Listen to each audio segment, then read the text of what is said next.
The Icarus Rot. Episode 1. Aspergillus fumigatus.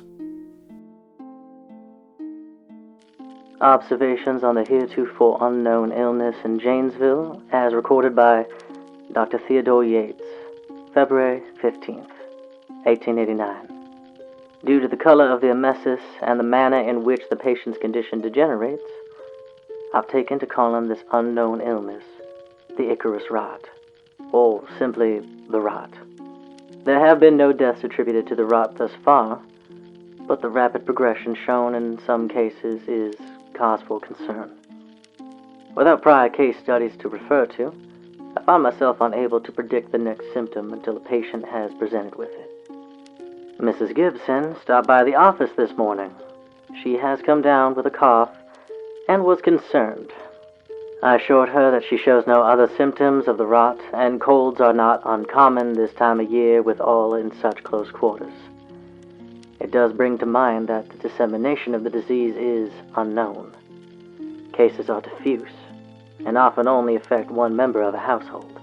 Being so thoroughly unaware of the breadth of how the rot presents itself has been a barrier in my attempts to diagnose this illness. With so few cases, I have no way to tell what is due to the rot and what is coincidence.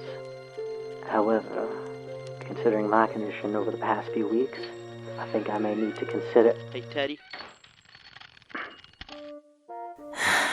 I thought we agreed you would knock before entering, so as not to interrupt my recordings. And I thought we agreed on lunch, 2 hours ago? 2 hours ago? That can't be right. You don't even know what time it is? I don't have to answer that question. Theodore, you promised me you'd put more care into yourself. You ain't even touched this water. Look, it's gone and grown mold, what with how long it's been sitting here. Could be mold. It is mold. I'm seeing it with my own 2 eyes. No, I mean Miss Cremshaw. The rot. Could it be caused by some sort of mold? Yes, well, that seems as good a place to start as any. There was that large thunderstorm last spring. The recent rain could have aggravated any existing mold. To be frank, I don't have any other theories at the moment. I haven't been able to establish a chain of transmission, or really anything connecting these cases. We could go check her house. I'm sure Miss Penny wouldn't mind. I made your favorite for lunch, but I suppose we can abandon it to its cold, cold loneliness for another hour. I'm sure it'll be fine. Father, I'm heading out. I should be home before nightfall. Makes no difference to me.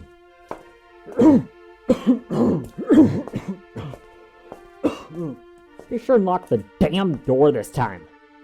It was the one time.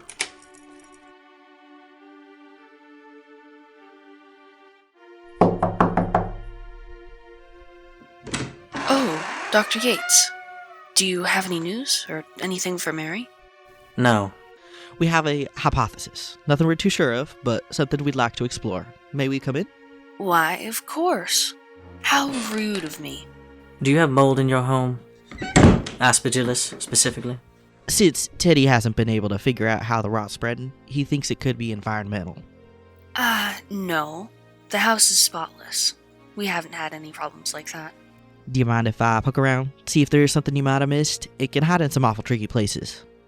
I don't see why not. Good. I'll check on Miss Cremshaw while you do so. I'd also like to ask you some questions, Miss Pembroke. Contusions along the extremities have not healed. An hematoma on the chest appears larger. Irregular protrusions throughout the swelling. Dr. Yates, would you mind? I do not like the way your hands are wandering. I am examining my patient. Unless you would prefer to handle this on your own? To take note of the blood pooling under his skin, threatening to rupture at any moment? No. Come here. I am sure you are much more suited to this task than I, since you need not worry about accidentally looking askance. Sorry, don't mind me. Just finished up. You're right, miss. Couldn't find a speck. What were y'all talking about? Well, we've ruled that out at least. Her condition seems fairly stable. When she is conscious, do try to keep her occupied, but there is no need to wake her. In the meantime, I recommend continuing the medication. I can provide you with another bottle. Have you noticed any changes in her condition? No, nothing comes to mind. The medicine you gave her is helping. She seems to sleep more soundly, and when she does come to, she doesn't seem as distraught, though she spends less and less time awake each day. Could you describe Miss Crenshaw's daily routine and any deviations in the days prior to her falling ill? Nothing unusual.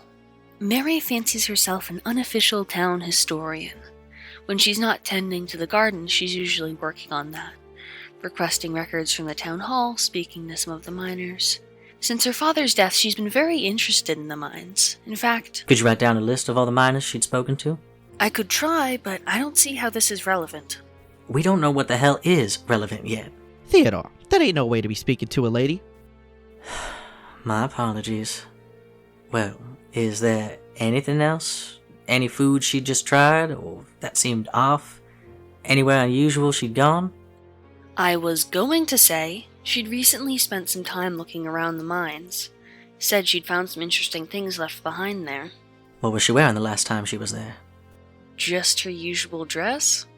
No, just show me. There may be residue left on the fabric. Fine, I'll go fetch it. Though I have done the laundry since then. Here. Her boots are over there. Did you find anything specific down there? I already looked around the north entrance when some of the miners fell ill and didn't see nothing too concerning. Well, it wasn't the north tunnels. Her father was working on the west side when he passed. She couldn't have been. That entrance was sealed for safety concerns before the company even left town. I'm quite sure. Teddy, look. Yes, her boots are dirty. I saw. Look closer, at the soles. You're right. That's coal dust. Thank you for telling us. This could be just the breakthrough we needed.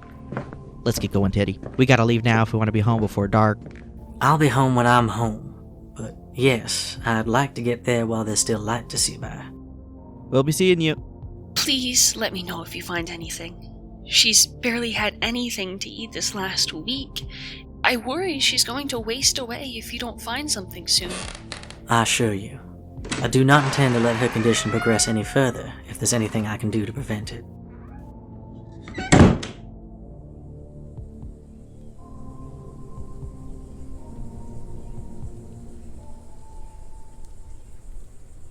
Been a while since you've seen this place, huh?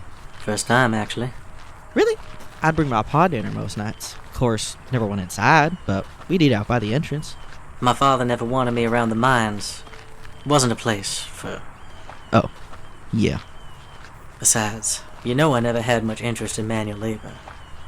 I saw it destroy him, and I always knew I'd go into medicine. True enough. I've never seen you get your hands dirty, Doctor. Well, this'll be a first for you as well, then.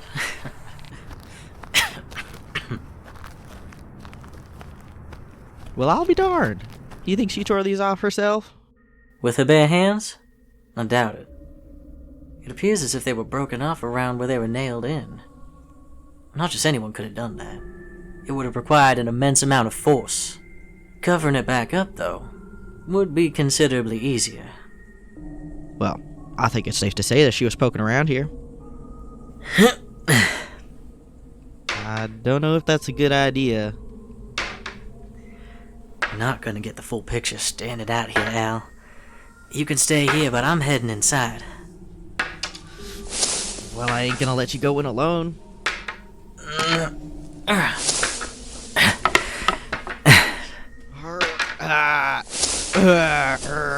That's what you sound like, Teddy. Asshole. With your little noodle arms.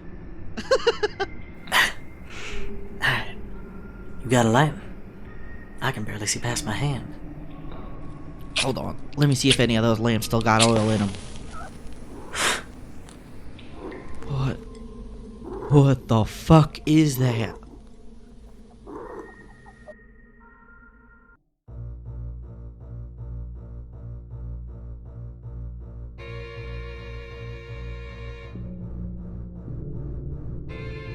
This has been the Icarus Rot, created by the Icarus Rot team. written by Sam Coy, and edited by Charlie Hyde. It features Charlie Hyde as Theodore Yates, Grimblor Bow as Alonzo, Niall Rowan as John Marsh, and Moo Carr as Penelope Pembroke. Music by Grimblor Bow. To learn more, find us on Tumblr or other social media at the Icarus Rot Pod. Thanks for listening.